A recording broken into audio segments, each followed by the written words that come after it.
पूर्णमिदं पूर्णात् पूर्णमुदच्यते पूर्णस्य पूर्णमादाय पूर्णमेवावशिष्यते। ॐ शान्ति शान्ति शान्तिः। ॐ सहना भवतु सहनौ भुनक्तु सह वीर्यं करवावहै तेजस्विनावधीतमस्तु मा विद्विषावहै। ॐ शान्ति शान्ति शान्तिः। शङ्करं शङ्कराचार्यं केशवं बादरायणं सूत्रभाष्यकृतौ वन्दे भगवन्तौ पुनः पुनः। ईश्वरो गुरुरात्मेति मूर्तिभेदविभागिने व्योमवद्व्याप्तदेहाय दक्षिणामूर्तये नमः। ॐ शान्ति शान्ति शान्तिः। इस मुंबई नगरस्थ श्री प्रेमपुरी अध्यात्म विद्या भवन के दोनों महापुरुषों को ब्रह्मलीन श्रोत्री ब्रह्मनिष्ठ स्वामी प्रेमपुरी जी महाराज और ब्रह्मलीन श्रोत्री ब्रह्मनिष्ठ स्वामी अखंडानंद सरस्वती जी महाराज, इन दोनों ही महापुरुषों को प्रणाम करते हुए बड़ी हर्ष का अवसर है कि हम लोग कृष्ण यजुर्वेद की जो कैवल्य उपनिषद है उस पर हम लोग विचार कर रहे हैं। यहाँ पे अश्वलायन नाम के महर्षि ब्रह्मा जी के पास गए हैं और ब्रह्म विद्या की जिज्ञासा उन्होंने की। तो यहाँ पे ब्रह्मा जी उनका निरूपण उपाय के सहित ब्रह्म विद्या का निरूपण कर रहे हैं। तो उन्होंने श्रद्धा भक्ति ध्यान इनको साधन बताया और अमृतत्व की प्राप्ति किसके द्वारा होगी, क्योंकि लोक में तो कई प्रकार के जो है मत है, प्रसिद्ध है शास्त्रीय मतों में भी सांख्य योग मीमांसा पूर्व मीमांसा। ते इनका जो है निराकरण करके बोले नहीं, न कर्मणा न प्रजया धने न त्यागे न के अमृतत्व मानसु। न तो कर्मों के द्वारा, न ही प्रजा के द्वारा, न ही धन के द्वारा, बल्कि त्याग के द्वारा, त्याग से उपलक्षित संन्यास। और केवल संन्यास से तो ज्ञान नहीं हो जाएगा, केवल संन्यास ले लेने से इतना सरल तो नहीं है कि कपड़ा बदल लेने से मुक्ति मिल जाए। तो संन्यास से उपलक्षित जो विचार, तो विचार के द्वारा ही, आत्मविचार के द्वारा ही, विचार से ज्ञान की प्राप्ति होगी, ज्ञान से फिर मुक्ति की प्राप्ति होगी। तो अमृतत्व की प्राप्ति, अविद्यादि जो मरण भाव का राहित्य, ये त्याग संन्यास के माध्यम से विचार करके ज्ञान के द्वारा होता है। तो ऐसा जो है कहने से जो अन्य मत है उनका भी खंडन हो गया, क्योंकि अन्यत्र विरिते ज्ञानात् न मुक्ति, बिना ज्ञान की मुक्ति नहीं। और नान्य पंथा विद्यते अनाय, मुक्ति के लिए दूसरा कोई मार्ग विद्यमान नहीं है। और अन्यत्र भी देखिए, एक तो मंत्र आता है एक, यदा चर्मवद आकाशं वेष्टयिष्यन्ति मानवा तदा देवम अभिज्ञाय दुःखस्यान्तो भविष्यति। किसी का जैसे दुराग्रह है कि हम बिना ज्ञान के ही मुक्त हो जाएंगे, तो वहाँ पे श्रुति भगवती ने कठोर शब्दों में कहा, यदा चर्मवद आकाशं वेष्टयिष्यन्ति मानवा। मनुष्य लोग जब आकाश को चमड़े के समान जब लपेट लेंगे, तभी समझ लो आत्मा को बिना जाने मुक्त हो जाएंगे। अब बताओ, आकाश को कोई चमड़े के समान लपेट सकता है क्या? तो यदि आकाश को चमड़े के समान नहीं लपेटा जा सकता तो आत्मा को जाने बिना भी मुक्ति संभव नहीं है। इसलिए ज्ञान इसके बिना मुक्ति नहीं। फिर ये शंका हुई थी कि उस आत्मा को कहाँ दर्शन करे, कहाँ खोजे, किस प्रकार से खोजे। तो 5वां मंत्र हम लोग विचार कर रहे थे कल।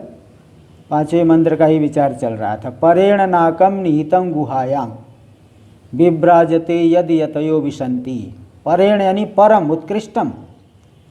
नाकम यानी सुखम, आनंदम। जो सर्वोत्कृष्ट आनंद है, परमानंद है, वो हमारी बुद्धि रूपी गुहा में स्थित है। बुद्धि को जगह जगह गुहा शब्द से कहा जाता है।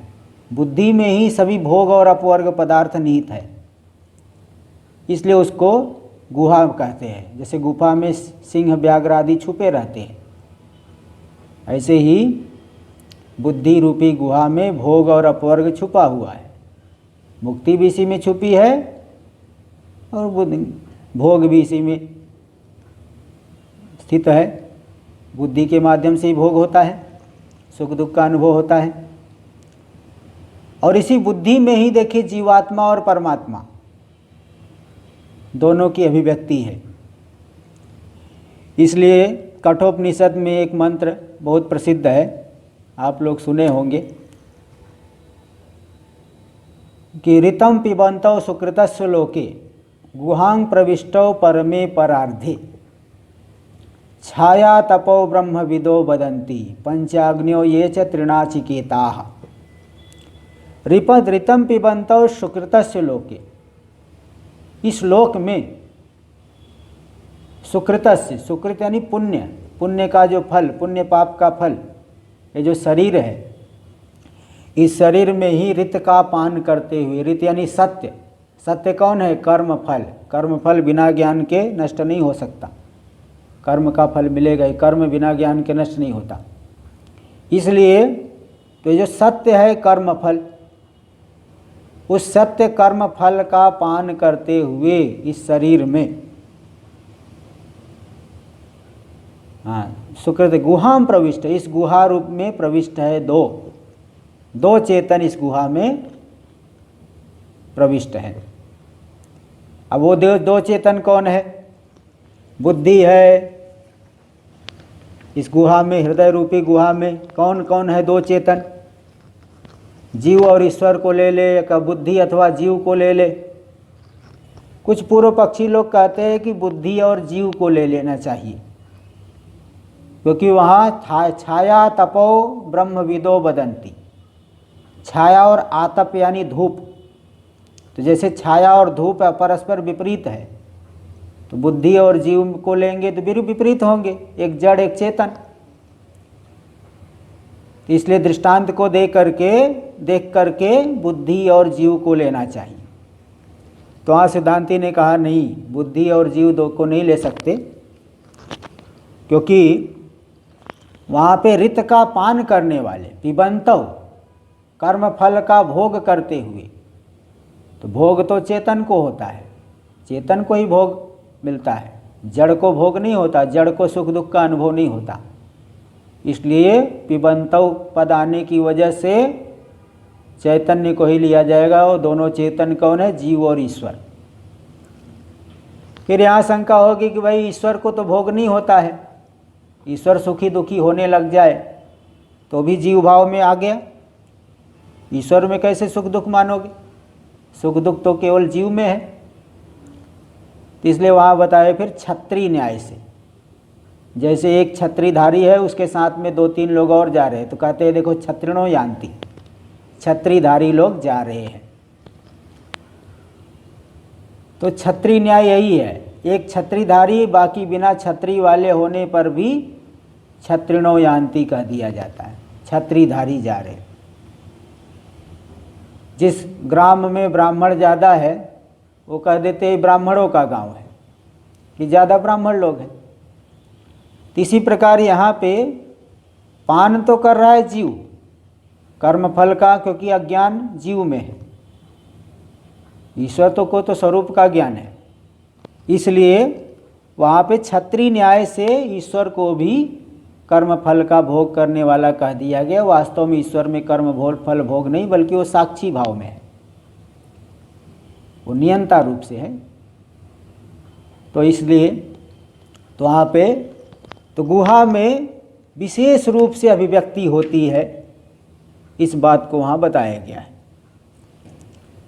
तो परेण नाकम निहितम गुहायाम, इस जो हृदय रूपी गुहा में, बुद्धि रूपी गुहा में, वो सर्वोत्कृष्ट जो आनंद छिपा हुआ है, विभ्राजते, प्रदीप्त हो रहा है, स्वयं प्रकाश रूप से विद्यमान है।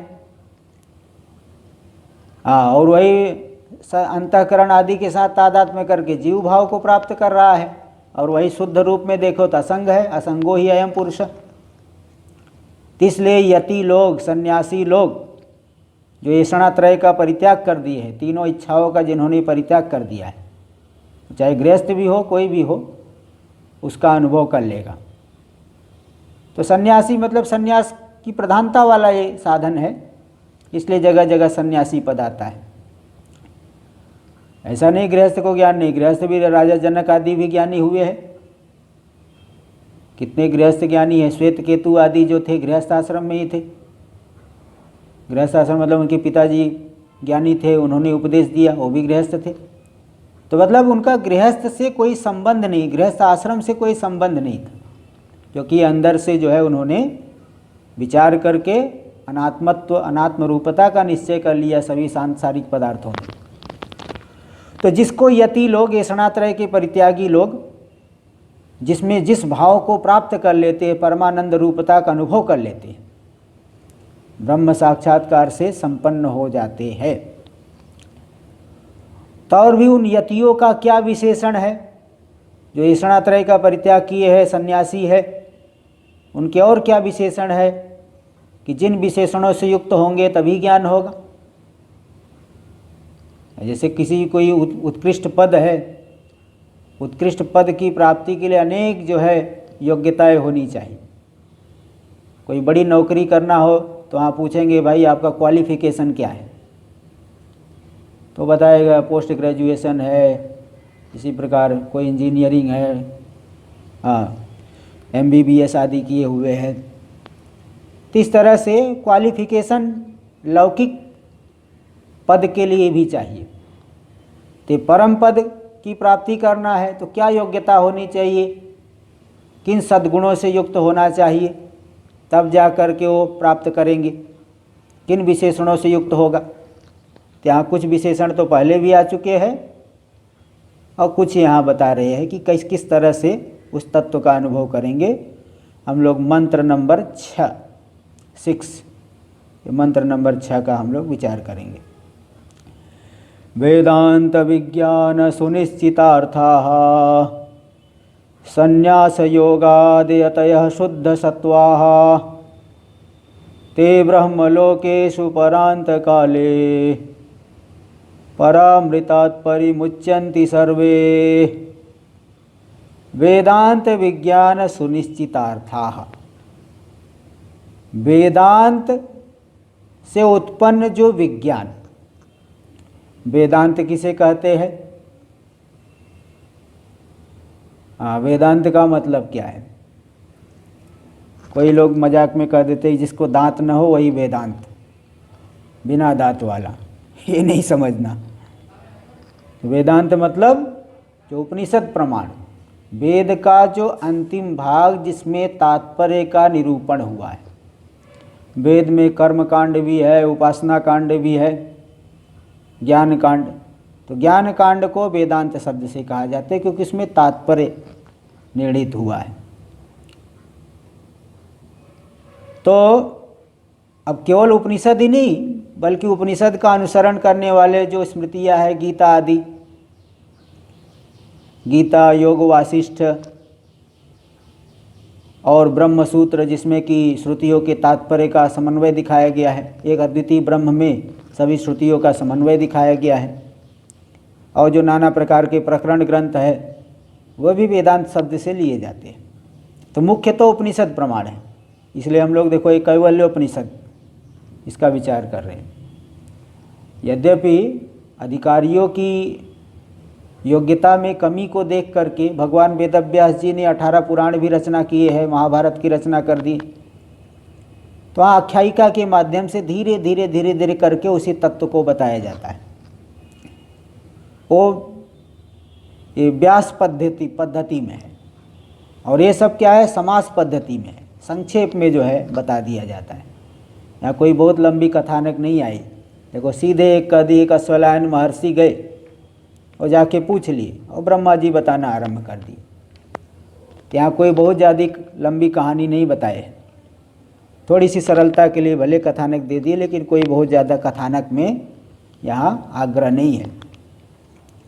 नहीं तो महाभारत में वो राजा हुए थे, इनके इतने पुत्र है, उनके पुत्र एक बार मृगया कर रहे थे, मृगया करते करते ये घटना घट गई, फिर इसके बाद ही मिले ऋषि आए, इस तरह की लंबी लंबी कहानियाँ वहाँ होती है।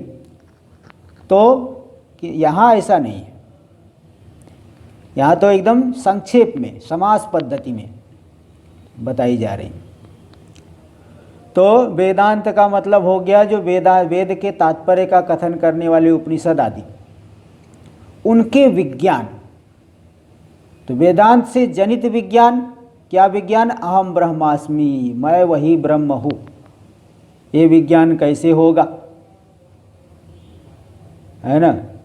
तो ये विज्ञान कैसे होगा, ब्रह्म विज्ञान। पहली बात, ब्रह्म कौन है, ब्रह्म का क्या लक्षण है। तो ब्रह्म का लक्षण जगह जगह आता है। आत्मा ही ब्रह्म है, आत्मा का बताया था वो दिन लिंग पुराण का श्लोक, और सत्यम ज्ञानम अनंतम ब्रह्म, जो त्रिकाला बाध्य है। सत्य मतलब त्रिकाला बाध्य, तीनों कालों में जो रहे। तो एक हमारा स्वरूप ही तीनों कालों में रहता है। बाकी परीक्षण करके देख लीजिए, कोई भी वस्तु तीनों कालों में नहीं रहती, केवल हम ही तीनों कालों में रहने वाले। हमारा स्वरूप जो आत्मा कहो, ब्रह्म कहो, जो सत्य है, ज्ञान स्वरूप है, प्रकाश सब ज्ञान स्वरूप है, सभी का प्रकाशन उसी के द्वारा हो रहा है, वह ज्ञान स्वरूप है। और अनंतम, 3 प्रकार के परिच्छेद से रहित है। तो ब्रह्म का, ये ब्रह्म चलो ठीक है, सामान्य रूप से जाने, उसका लक्षण क्या है। तो लक्षण भी शास्त्रों में आई, यतो वायुमानी भूतानि जायन्ते येन जातानि जीवन्ति यत् प्रयन्त्याभिषं विशन्तीति तद्विजिज्ञासस्व तद् ब्रह्म। जिससे संपूर्ण प्राणी उत्पन्न होते हैं, यतो वायुमानी भूतानि येन जातानि जीवन्ति, जिससे उत्पन्न होकर के जीवित है, यत् प्रयन्त्याभिषं विशन्तीति, जिसमें जाकर के विलीन हो जाते हैं, विलीन होते हुए जिसमें जाके एकीभूत हो जाते हैं, वही ब्रह्म है। इसलिए ब्रह्म सूत्र में भगवान वेदव्यास जी ने कह दिया, जन्माद्यस्य यतः,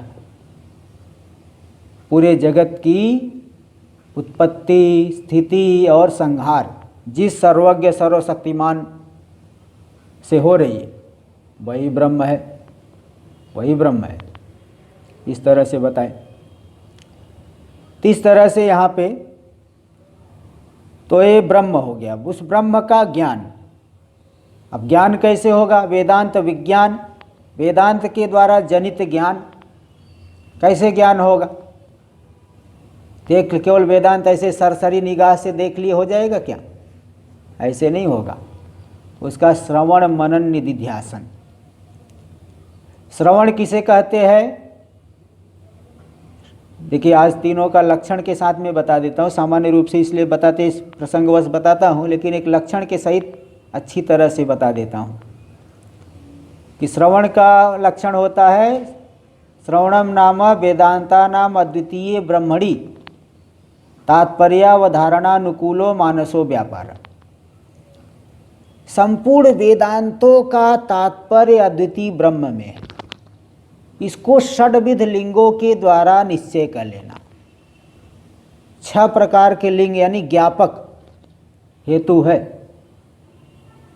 उपक्रम उपसंहार, किसी भी ग्रंथ के आदि में और अंत में क्या वर्णन हुआ है। जैसे देखिए गीता के गीता के आदि में अशोच्यानन व शोचस्तम, पहला उपदेश भगवान यही कर रहे हैं।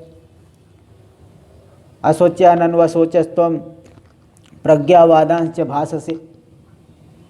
अशोच्य जो आत्मरूप है, सोचनी नहीं है।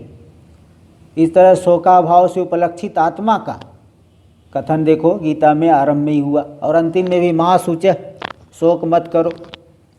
उपसंहार में भी देखो शोकाभाव से उपलक्षित आत्मा, आत्मस्वरूप मुक्ति का कथन हुआ है। इसलिए वेदांतों का तात्पर्य उस शोकाभाव से उपलक्षित आत्मा में ही है, समन्वय हुआ है इसका। गीता का तात्पर्य शोकाभाव से उपलक्षित आत्मा में बता दिए। अभ्यास में भी देख लीजिए, बारंबार कथन करना, बारंबार देखो अशुद्ध आत्मा का कथन हुआ है। अविनाशी तु तद विद्धि येन सर्वमिदं ततम्, जिसके द्वारा यह पूरा जगत व्याप्त है वही अविनाशी है। वेदा विनाशिनम नित्यम यह एनम अजमव्ययम, जो इस अविनाशी नित्य तत्व को जान लेता है, हे पार्थ, वह उसकी हत्या कौन कर सकता है, अथवा वह किसकी हत्या करेगा। शुद्ध तत्व में जो स्थित हो गया है वह न किसी को मारता है न किसी से मारा जाता है। उपद्रष्टा अनुमंता च भर्ता भोक्ता महेश्वर, सभी इंद्रिय आदि को वह दृष्टा है, समीप में रह करके दृष्टा है, उनमें सत्ता सामर्थ्य देने वाला है। इस तरह से साक्षी रूपता का कथन हुआ, आत्मा का आत्मरूप का कथन हुआ बीच बीच में बारंबार। अपूर्वता क्या है? अपूर्वता भी एक लिंग है। अपूर्वता से मालूम पड़ता है कि यहाँ नवीनता क्या है। नहीं तो लौकिक प्रमाणों से ही अगर आप आत्मा को जान लेंगे तो शास्त्र पढ़ने की क्या आवश्यकता है।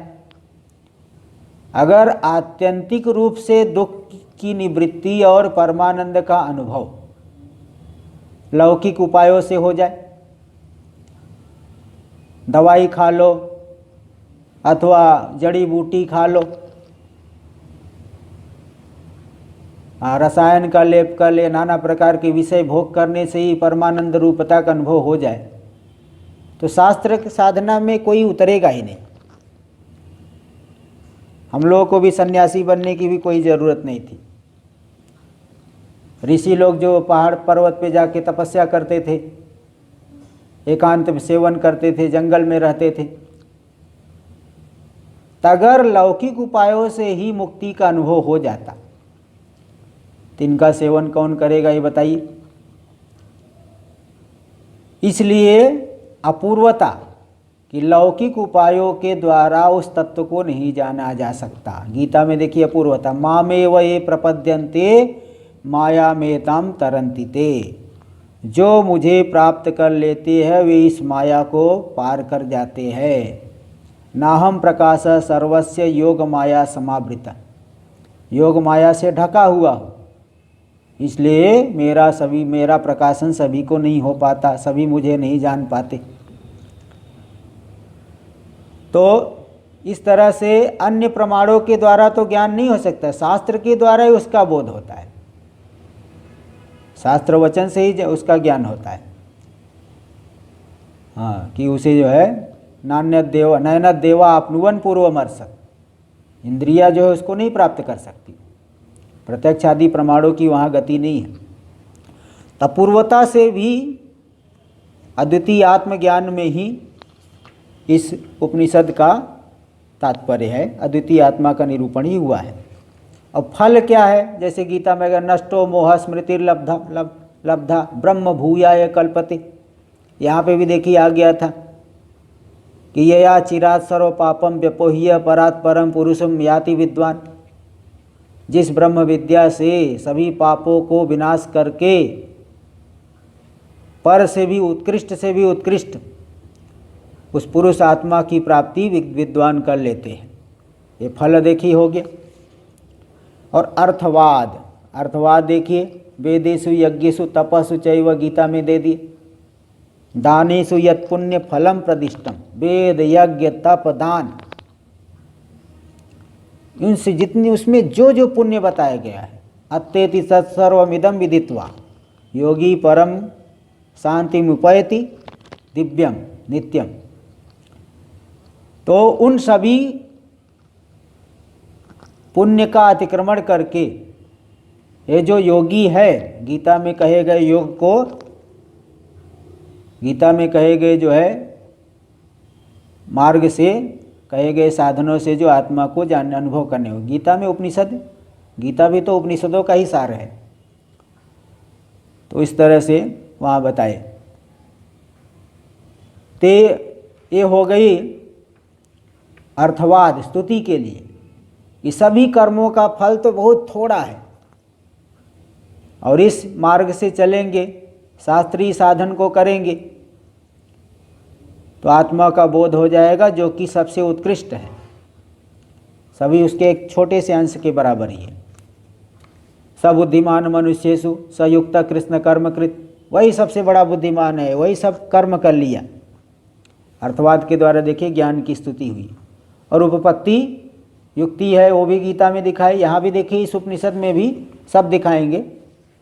यहाँ भी 6 के 6 लिंग को हम बता देंगे अंतिम दिन में। अभी तो शुरुआत हुई है, 2-3 प्रवचन हुआ है, अंतिम दिन में सब 6 लिंग हम दिखा देंगे। तो उपपत्ति क्या है?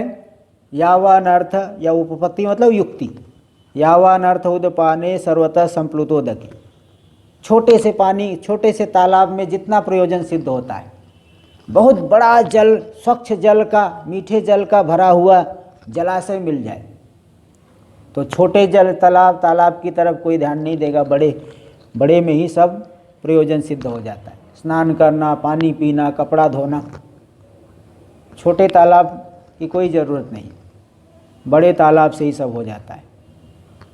तावान सर्वेषु वेदेषु ब्राह्मणस्य विजानता, तो जो ब्रह्मज्ञानी है उसका वेदों में उतना ही प्रयोजन रह जाता है, कर्मकांड आदि भागों में उतना ही प्रयोजन, बिल्कुल प्रयोजन नहीं जितना, जैसा दृष्टांत दिए कि बड़ा मिल गया तो छोटे में कोई जो है प्रयोजन बुद्धि नहीं होती।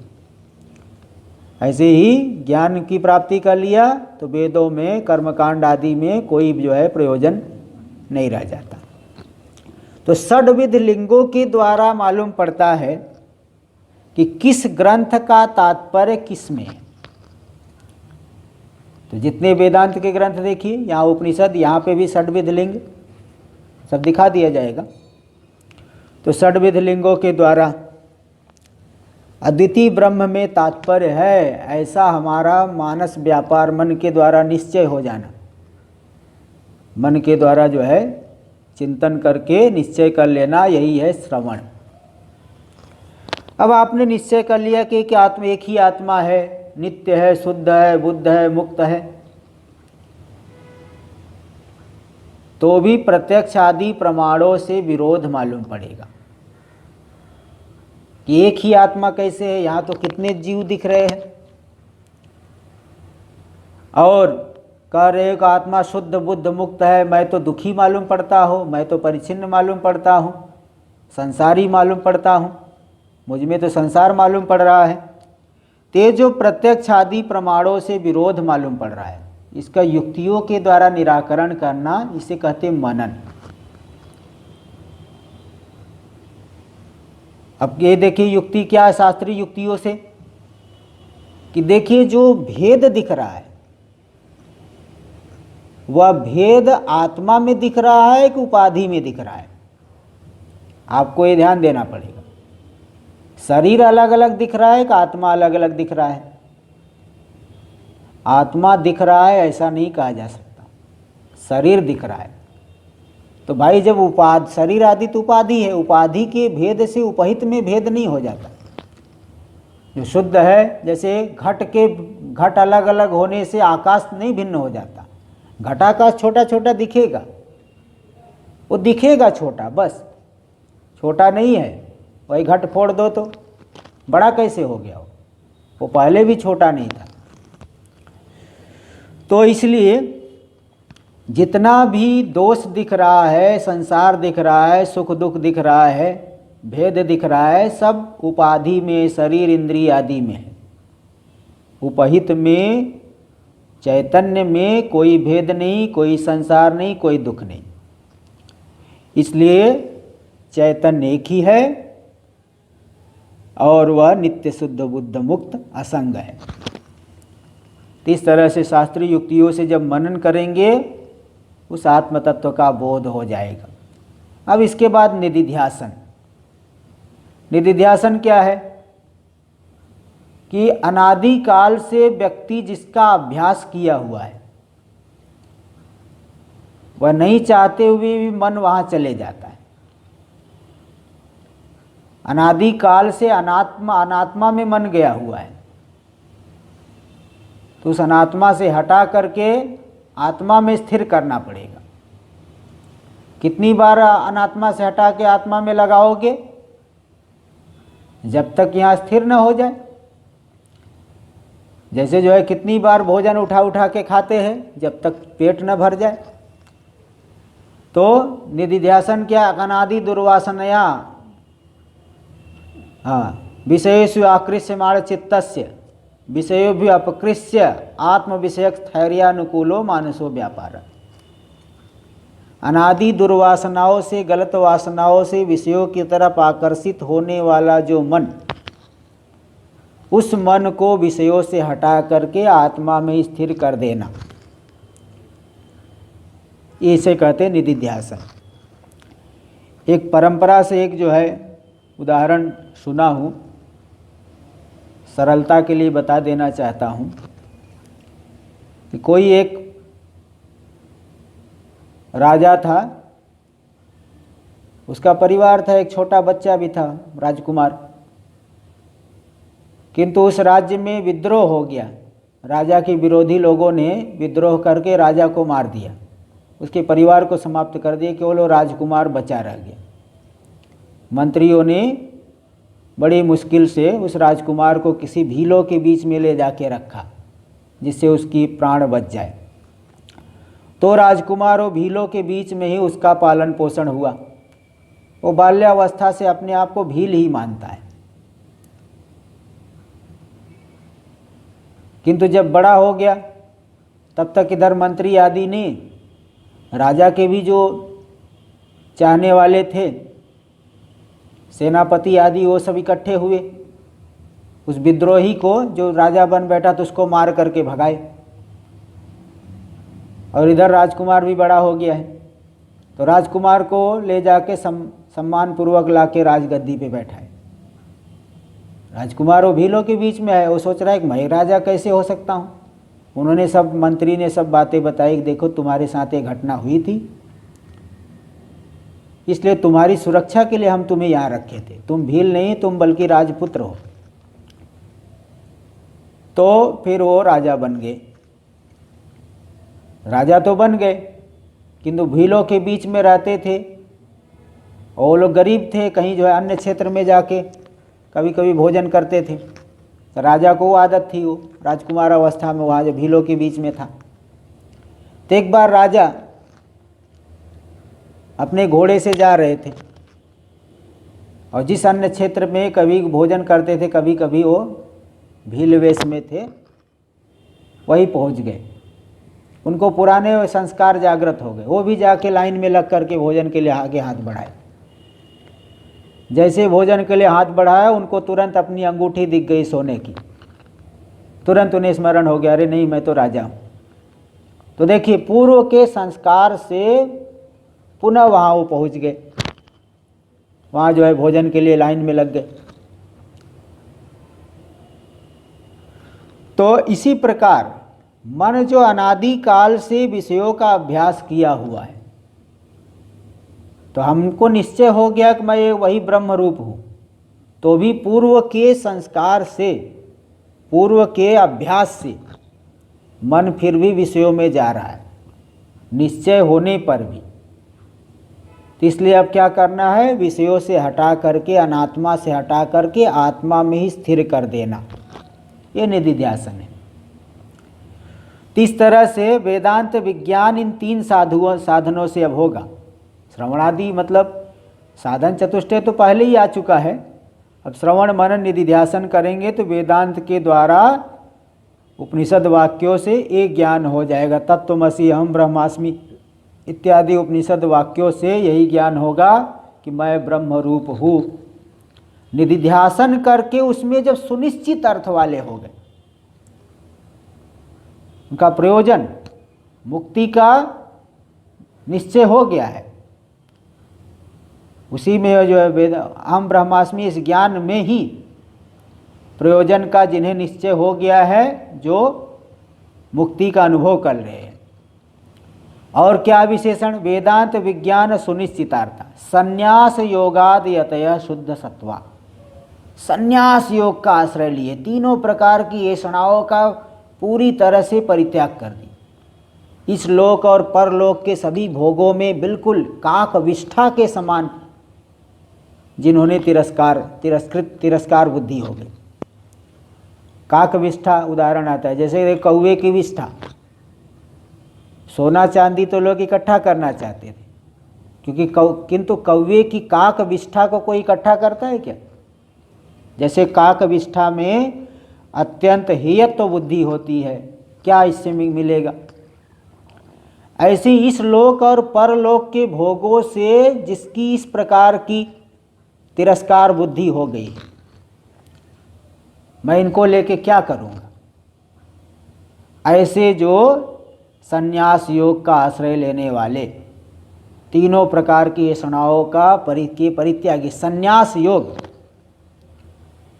यानी तीनों प्रकार की ऐषणाओं का परित्याग, वो परित्यागी मैं हूँ। इसलिए वेश भी लिया जाता है। ऐषणाओं का परित्याग तो होना चाहिए, वो कहीं भी हो सकता है। मुख्य संन्यास के अधिकारी सभी है, किंतु हमेशा मैं सन्यासी हूँ, मुझे बिल्कुल भोग नहीं चाहिए, यहाँ तक दृष्टि लाने के लिए फिर सन्यास भी इसीलिए ग्रहण करना पड़ता है। क्योंकि देखिए, सन्यासी को तो हर समय कहीं भी जाके प्रणाम करेंगे, देवता को भी तो भी यही मन में संकल्प करना पड़ता है, मैं इस लोगों के भोगों को त्याग दिया, स्वर्ग लोक के भोगों को त्याग दिया, अंतरिक्ष लोगों के भोगों को त्याग दिया, सब कुछ मैंने संन्यास कर दिया है। तो पूरी तरह से ये जो है संन्यास योग, संन्यास का संबंध, मैं सन्यासी हूँ, मुझे कोई जो है सांसारिक पदार्थ नहीं चाहिए, ऐसा बोध जिनको हमेशा रहता है, ऐसे जो यति लोग हैं।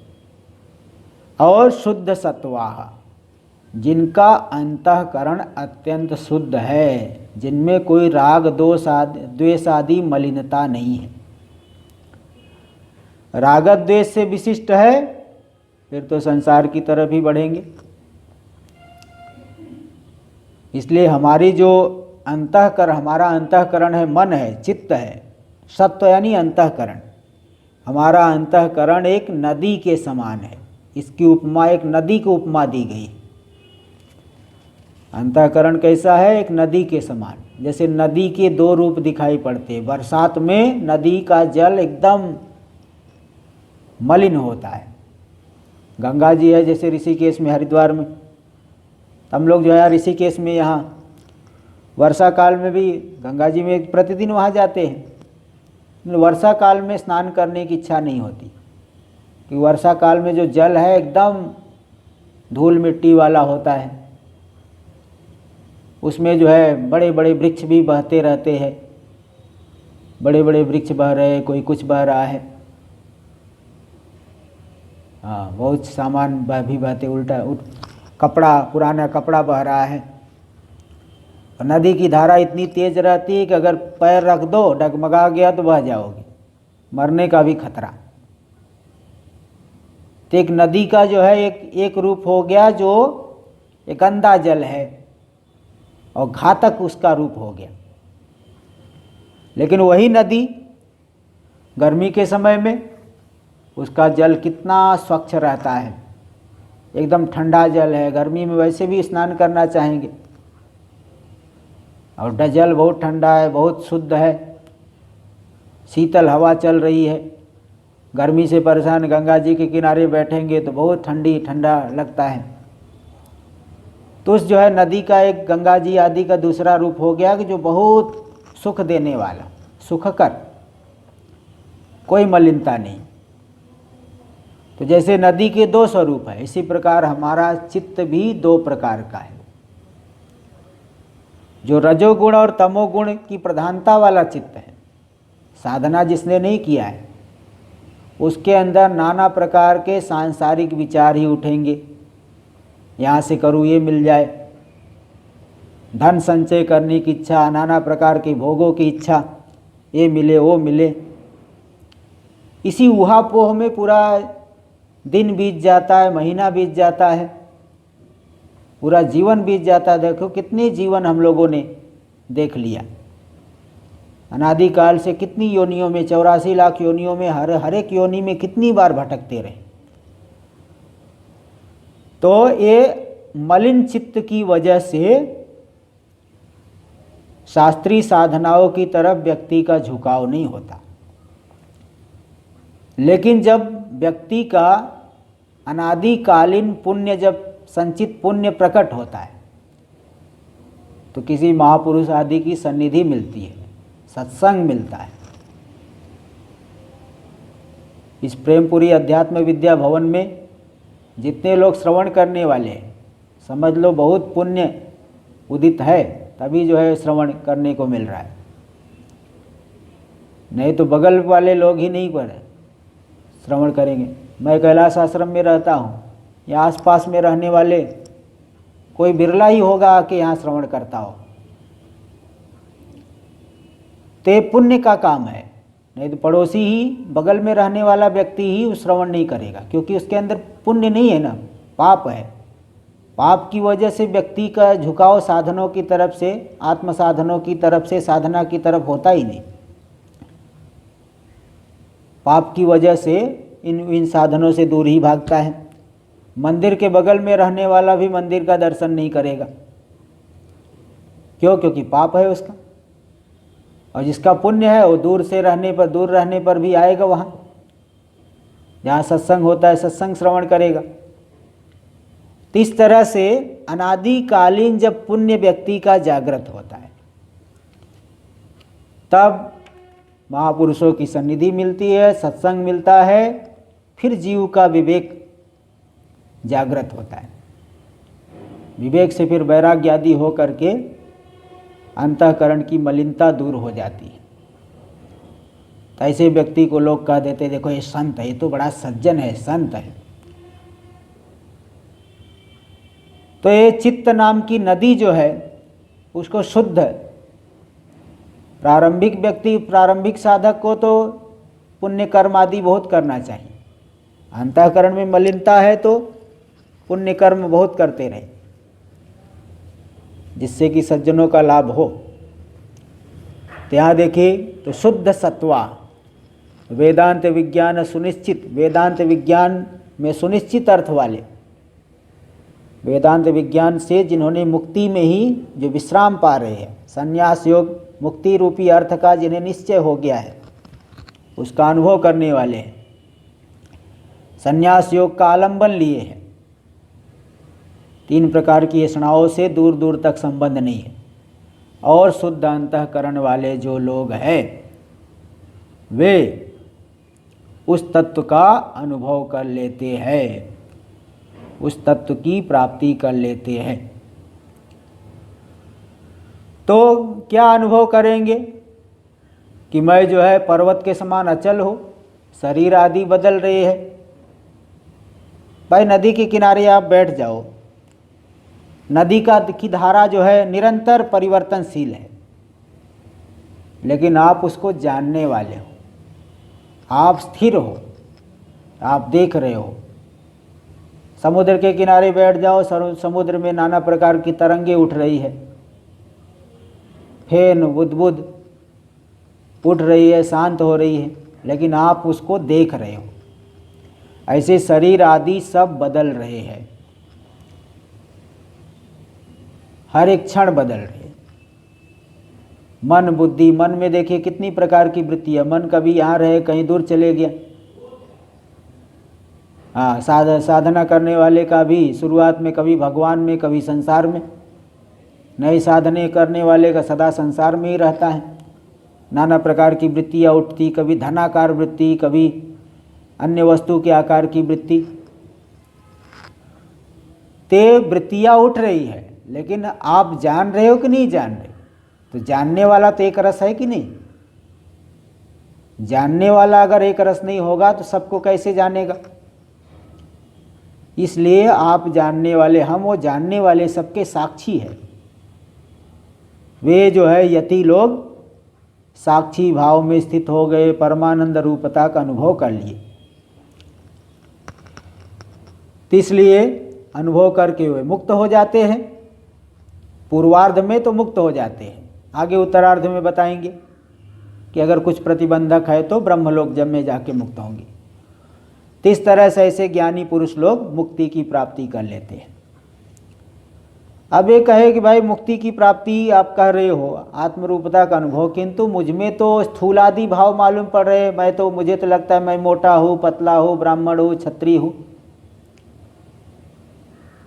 तो देखिए, कल्पना से स्थूलादि भाव, कल्पना जो है जितनी बढ़ाते जाओ उतनी ही आत्मा में नाना रसता मालूम पड़ेगी, नाना रस, नाना प्रकार से मालूम पड़ेगा। जितना अधिक शरीर आदि में तादाद में बढ़ाओ उतना ही जो है कल्पना और बढ़ती जाएगी, स्थूलादि भाव आएगा। और जितना ही विवेचन करो ये स्थूलादि भाव हटते जाएंगे। जैसे देखिए, एक ही काल में, काल तो एक जैसे एक रस चल रहा है,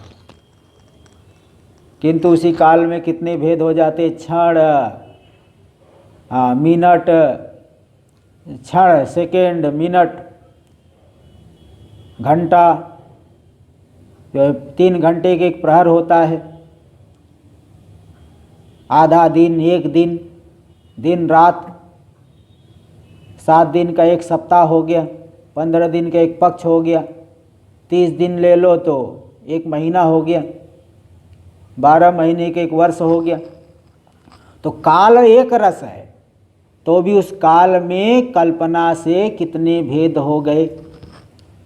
इसी प्रकार आत्मा एक ही है, लेकिन कल्पना से उसी में नाना प्रकार के भेद दिख रहे हैं। और व्यवहार को ही सत्य मान रहे तो वासनाएं दृढ़ रही है, फिर आगे ही व्यवहार को ही सत्य मान करके आगे ही फिर शरीर आदि भाव की प्राप्ति होती है। और उसी में गमनागमन भी होता है। तो वास्तव में देखिए, आत्मा का गमनागमन नहीं, आत्मा तो एक जैसा ही, एक ही जगह स्थिर है, व्यापक है ना, व्यापक को हिला नहीं सकते। फिर गमनागमन कैसे हुआ? उपाधि के गमनागमन से आत्मा का गमनागमन ये मान लेते हैं। जैसे जीव ने अगर पुण्य कर्म किया है, स्वर्ग लोक गया, तो आत्मा नहीं गया, बल्कि हमारा सूक्ष्म शरीर गया, और वहाँ के लिए एक अलग स्थूल शरीर मिल जाएगा। स्थूल शरीर भी जो आवश्यक है, बिना स्थूल शरीर के भोग का आश्रय, बिना भोग के आश्रय के भोग अनुभव नहीं होगा। सूक्ष्म शरीर तो भोग का कारण है, इंद्रिय आदि सुख के साधन बनते हैं, और सुख का आश्रय बनता है स्थूल शरीर, भोग का अधिष्ठान है स्थूल शरीर। स्थूल शरीर वहाँ पे स्वर्ग आदि लोकों में मिल जाएगा। तो पुण्य कर्म आदि किया है तो दक्षिणायन मार्ग से जा करके स्वर्ग में सुख दुख का अनुभव करेगा, सुख का अनुभव करेगा। अंग्रोपासना किया है तो उत्तरायण मार्ग से ब्रह्मलोक में जाता है। तो गमनागमन जो है ये उपाधि का हुआ। और मरण किसका होता है? मरण स्थूल शरीर का माना जाता है। छांदोग्य में इस बात को श्वेत केतु के पिता अरुणी उद्दालक ने उस अपने पुत्र श्वेत केतु को बताया है कि मरण किसका होता है। जीवापेतम वाव किलेदम म्रियते न जीवो म्रियते। जीव से रहित होकर के शरीर मरता है, जीव नहीं मरता। वहाँ दृष्टांत एक, जैसे देखो एक सामने बहुत बड़ा वृक्ष खड़ा है, इस वृक्ष की एक शाखा पे आप कुल्हाड़ी लेकर के मारो, केवल एक बार थोड़ा कुल्हाड़ी मारो, उस वृक्ष से दूध आदि निकलेगा, रस निकलेगा, गोंद निकलेगी, लेकिन वो हरा भरा ही रहेगा। और अधिक मारो कुल्हाड़ी से, पूरा काट दो तो वह शाखा सूख जाएगी। दूसरी शाखा काट दो, वह शाखा भी सूख जाएगी। पूरे वृक्ष को काट दो, पूरा वृक्ष सूख जाएगा। तो मतलब वो जीव अंश जो था ना, मतलब अंतःकरण के माध्यम से जीव वो निकल गया, वहाँ से अंतःकरण निकल गया तो वृक्ष सूख गया। ऐसे ही हमारे एक शरीर के एक भाग से जीव प्राण हट गया तो लकवा पैरालिसिस हो जाता है। पैर से अगर प्राण शक्ति हट गई तो वहाँ पैरालिसिस हो जाएगा। पूरे शरीर से सूक्ष्म शरीर हट गया, प्राण हट गए तो कह देंगे देखो मरण हो गया। तो जीवापेतम किलेदम म्रियते न जीवो म्रियते। जीव से रहित होकर के यह शरीर मरता है, जीव नहीं मरता।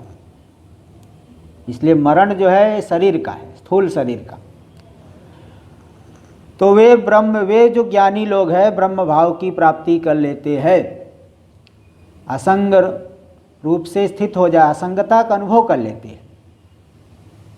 इसमें विवेक चूड़ामणि में दिखाएगा, रवेर यथा कर्मणि साक्षी भावो वहनेर यथा यसी दाहकत्वम रज्जोर यथा आरोपित वस्तु संग तथैव कूटस्य चिदात्मनो में। जैसे सूर्य सभी कर्मों का साक्षी है, कर्म साक्षिणे भास्कराय नमः। कोई भी आप लोग कर्म कांड कराएंगे तो पंडित जी शुरुआत में बोलते हैं कर्म साक्षिणे भास्कराय नमः, कर्म के साक्षी भगवान भास्कर को नमस्कार। तो लोक में कोई व्यक्ति पाप कर्म करने वाला है, पुण्य कर्म करने वाला है, उत्कृष्ट कर्म करे, निकृष्ट कर्म करे, सूर्य केवल उसके साक्षी है ना, सूर्य उसके साक्षी है, साक्षी भाव। ऐसा नहीं कोई पुण्य कर्म किया तो सूर्य में उत्कृष्टता आ गई, भास्कर भगवान में उत्कृष्टता आई। किसी ने चोरी की तो भास्कर भगवान कुछ मलिनता आ गई उनमें, ऐसा नहीं होता है। सभी कर्मों के साक्षी है। वहनेर यथा यसी दाहकत्व, जैसे वहनी लोहे को गर्म कर दिए वहनी में, तो वहनी की दाहकता जलाना ये कहाँ कल्पित हो गया, लोहे के गोले में। रज्जोर यथा आरोपित वस्तु संग, रज्जु में जैसे आरोपित वस्तु का संग, सर्प दंड भूछिद्र जो आरोप करो रस्सी उस रूप में दिखाई पड़ती है। इसी प्रकार आत्मा में शरीर आदि भाव का आरोप होने से आत्मा शरीर आदि रूप मालूम पड़ता है, लेकिन कोई नहीं। जैसे वहनी की दाहकता लोहे में कल्पित हो गए, इसी प्रकार स्थूल शरीर सूक्ष्म शरीर आदि के धर्म आत्मा में मालूम पड़ते हैं। तो इसलिए योग सूत्र में भी दे दिए हैं कि आत्मा की स्थिति क्या है। वहाँ भी बताए कि भाई मुक्ति काल में आत्मा की कहाँ स्थिति होती है, दृष्टा की कहाँ स्थिति होती है।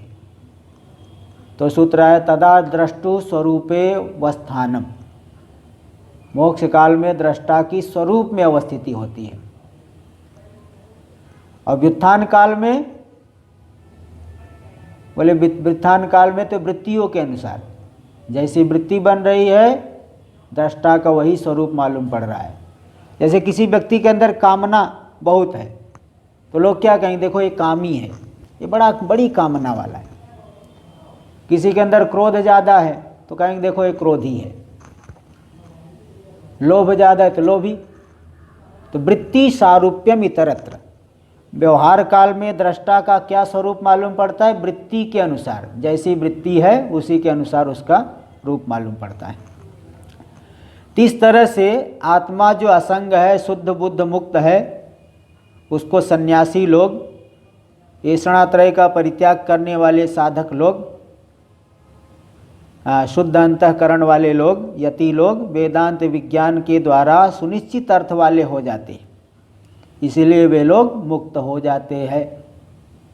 संसार की जो है आत्यंतिक रूप से निवृत्ति, दुख की आत्यंतिक रूप से निवृत्ति और परमानंद का अनुभव, ये जो मोक्ष प्राप्त कर लेते हैं।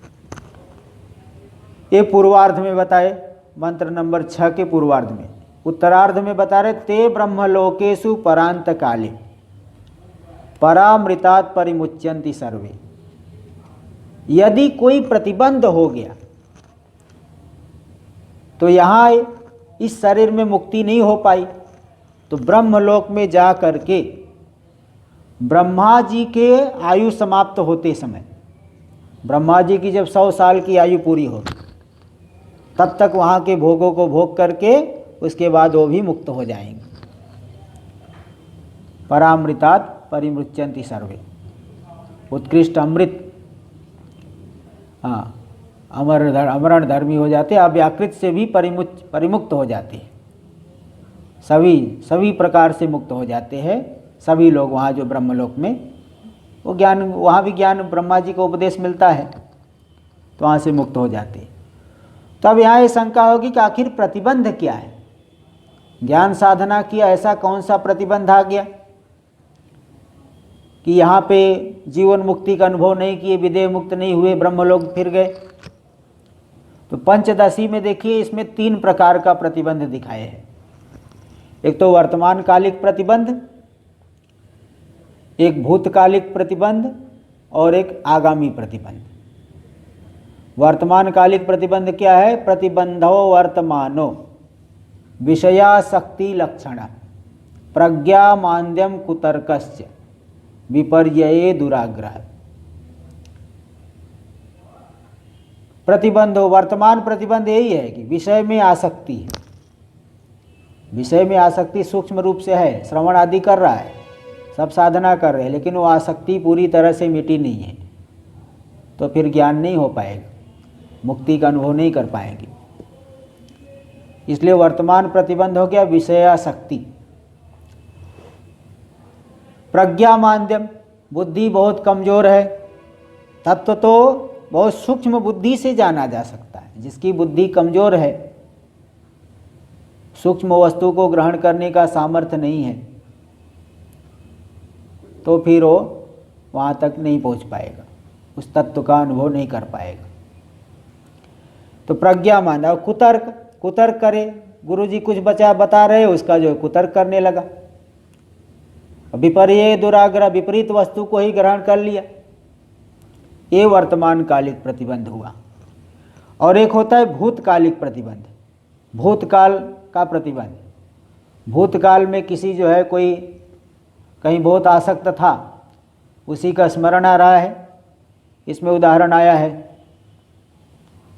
कि जैसे कोई एक ब्रह्मचारी था, उसके आचार्य ने उसे उपदेश दिया कि भाई इस निर्गुण ब्रह्म का ध्यान करो, किंतु ध्यान करता था तो उसे जो है बाल्यावस्था में भैंस चराता था, उसी भैंस का ध्यान आता था।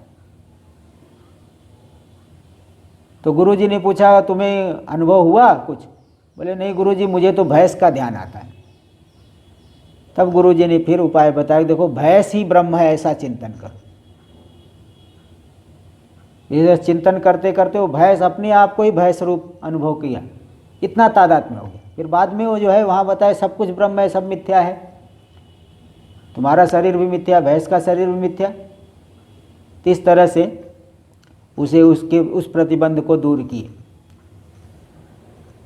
ते भूतकालिक प्रतिबंध। और एक होता है भविष्यत्कालिक प्रतिबंध, आगामी प्रतिबंध, कुछ प्रारब्ध शेष रह गया है, इसको भी दिखाए वहाँ पे। आगामी प्रतिबंधस्य वामदेवे समीरितः एकेन जन्मना क्षीणो भरतस्य त्रिजन्म भी।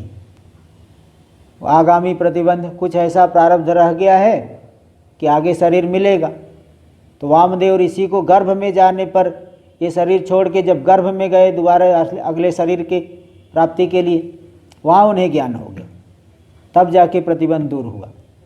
उन्होंने अपनी सर्वात्मकता का अनुभव किया, गर्भ में ही वही से चिल्लाए, सर्वात्मकता का उन्होंने ख्यापन किया। एक जन्म लेना पड़ा। भरत को जड़ भरत जी जो थे, पहले राजर्षि थे, जंगल में जाके तपस्या किए, आत्मविचार किए,